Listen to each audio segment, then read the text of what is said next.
Денеска сме тука да објавиме дека бојкотот престана, но отпорот продолжува. Власта сметаше дека ако ја добие опозицијата да учествува на локалните избори, дека нашата енергија, нашите планови и нашиот отпор дека ќе престане. Меѓутоа, овие денови како да бевме поттикнати дополнително да го покажеме овој отпор токму пред институцијата која што изгледа заборавила на својата функција. Денес сме пред зградата на обвинителството на Република Македонија, на која што веќе ни таблата не можете да ја прочитате, дека тука се наоѓа токму таа важна институција во оваа држава. Може би тоа е резултат на фактот што обвинителството обвинува, ама сите освен власта. Денеска обвинителството на Република Македонија нема ниту сила, ниту енергија да ја обвини власта за ниту еден криминал, корупција или злоупотреба на службена должност. Не се во функција на обвинување, туку само на аминување на овие состојби во Република Македонија.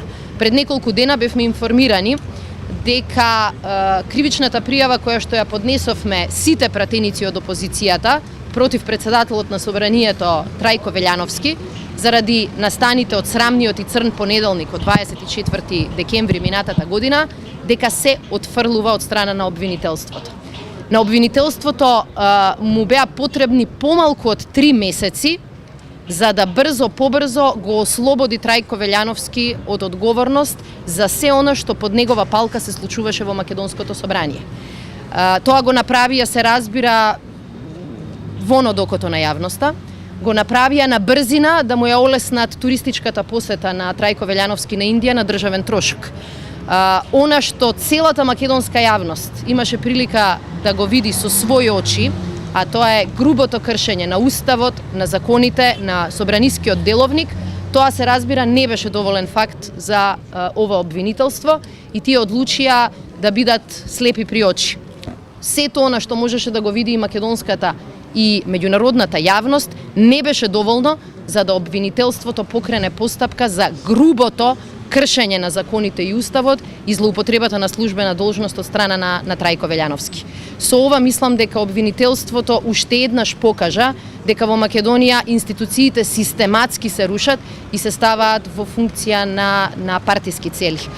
Сега може би ни е појасен фактот дека јавниот обвинител одлучи своето прво појавување во јавност да биде во друштво со директорот на службата за безбедност и контраразузнавање и со најомилениот коалиционен партнер на Никола Груевски Амди Бајрам. Предпоставувам дека учеството на ромскиот бал го спречи јавниот обвинител да погледне што се случуваше во Македонското собрание пред и на 24 декември и го спречи во вршењето на својата функција. Денеска сме тука да покажеме дека ваквото функционирање на луѓето платени од страна на граѓаните на Република Македонија е недозволиво. Власта се менува, тркалото се врти и во една ситуација во Република Македонија сите овие функционери, сите овие носители на врвни државни функции, кои што решија да го газат и уставот и законите и да вршат партиски задачи, ќе мора да одговараат пред законот. Затоа денеска во знак на протест на ваквото смешно образложение сме собрани од коалицијата за иднината да го покажеме нашиот протест против ваквото партиско газење на институциите. Јас понатаму ќе ви го оставам образложението кое што го добивме од обвинителството и ќе видите навистина за каков несериозен текст станува збор. Да не бев граѓанин на Република Македонија, читајки го ваквото решение од страна на обвинителството, може би и ќе се смеев. Ама како граѓанин на Република Македонија, сметам дека тоа не е смешно, туку трагично. Дека е тоа трагичен доказ на тоа дека во Македонија правната држава е уништена и систематски се гази, а дека државните институции се претворија во слуги и на режимот и на фамилијата. Дали ова судска одлука би можела на некој начин да ја прејудицира и одлуката што би ја донела комисијата независна? Се разбира, ова не е судска одлука, затоа што обвинителството немаше сила дури ни да остави судот да донесе одлука. Меѓутоа, факт е дека оваа брзина од страна на обвинителството, со светлосна брзина ја донесе својата одлука обвинителството, како да сака да ја заврши работата на неуште формираната анкетна комисија. Од една страна, Груевски се колне во решението и компромисот кој што беше постигнат пред се заради притисокот на меѓународната заедница, да се формира анкетна комисија, да се истражат настаните од 24 декември, а од друга страна направи притисок врз државните институции, практично да ја завршат работата на анкетната комисија пред истата да биде направена. И на некој начин да, мислам дека е ова обид да се влие и на неформираната анкетна комисија.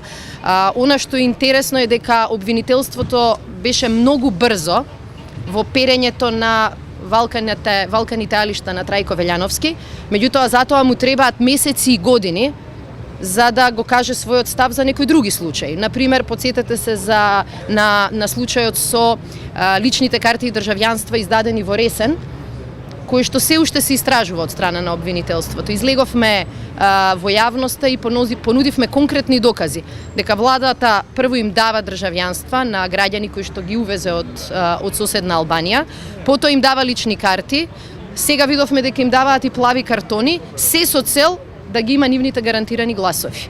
Затоа обвинителството молчеше во континуитет.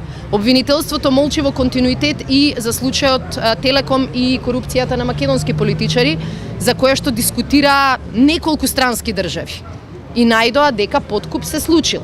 Во дадениот случај инкриминирани беа партиските фирми на ВМРО ДПМН, така наречената фирма Аналитико, а и неколку луѓе кои што денеска се носители на врвни функции во Република Македонија. И за тој случај обвинителството одлучи да калкулира, да молчи и да врши работа за режимот. За Трајко Велјановски се стави во пета брзина и практично не минаа 3 месеци, а тие одлучија дека 24 декември речи си да не се случи. Каква ќе биде одговорноста на државниот обвинител доколку сепак комисијата утврди одговорност и вина кај председателот на собранието? Тоа ќе биде интересно прашање, бидејќи Груевски ќе се наоѓа во тешка ситуација да одлучи каде да ја префрли вината, дали кај обвинителот или кај неговите членови во анкетната комисија. Меѓутоа, да бидам искрена, се сомневам дека и луѓето кои ќе добијат зелено светло од Груевски да бидат членови од анкетната комисија, таа своја функција ќе ја вршат како што треба.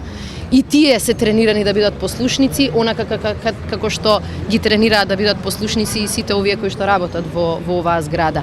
Меѓутоа, навистина е чудно како обвинителството за нецели 3 месеци му пресуди на случајот кој веќе повеќе од неколку месеци е топ тема во Република Македонија. Практично обвинителите се најдоа во, по мене, недозволената позиција да го прикриваат злосторството кое што го направи Трајко Велјановски и неколкумина во врвот на ВМРО-вската власт.